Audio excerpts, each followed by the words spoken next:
Alexandre Moutot, le 12 mars 1860, il y a exactement 150 ans, le roi de Piémont-Sardaigne, Victor Emmanuel II, et Napoléon III, l'empereur des Français, concluaient à Turin un accord que l'on a qualifié de secret et qui allait totalement bouleverser le sort de Nice et de sa région et de son comté. Est-ce que vous pouvez nous en dire plus? Oui, alors c'est un traité qui était en fait l'aboutissement d'une longue histoire.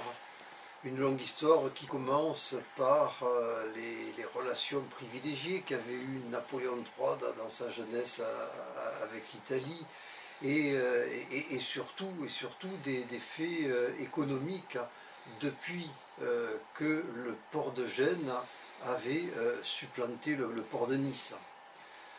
La région niçoise était devenue un lointain pays par rapport à Turin, et le comté de Nice était devenu un comté pauvre qui regardait les provinces françaises avec les yeux de Chimène.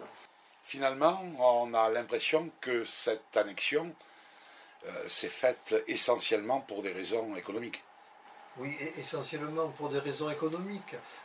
Rappelons quand même qu'en 1860, le comté de Nice était plus pauvre en richesse par habitant que le plus pauvre des départements français qui était à l'époque le Finistère, où on peut dire que nous avions environ 200 km de route dans le comté, alors qu'il y en avait 2200 chez nos voisins varois. À partir de quand l'opinion niçoise a-t-elle changé et s'est-elle rapprochée de la France?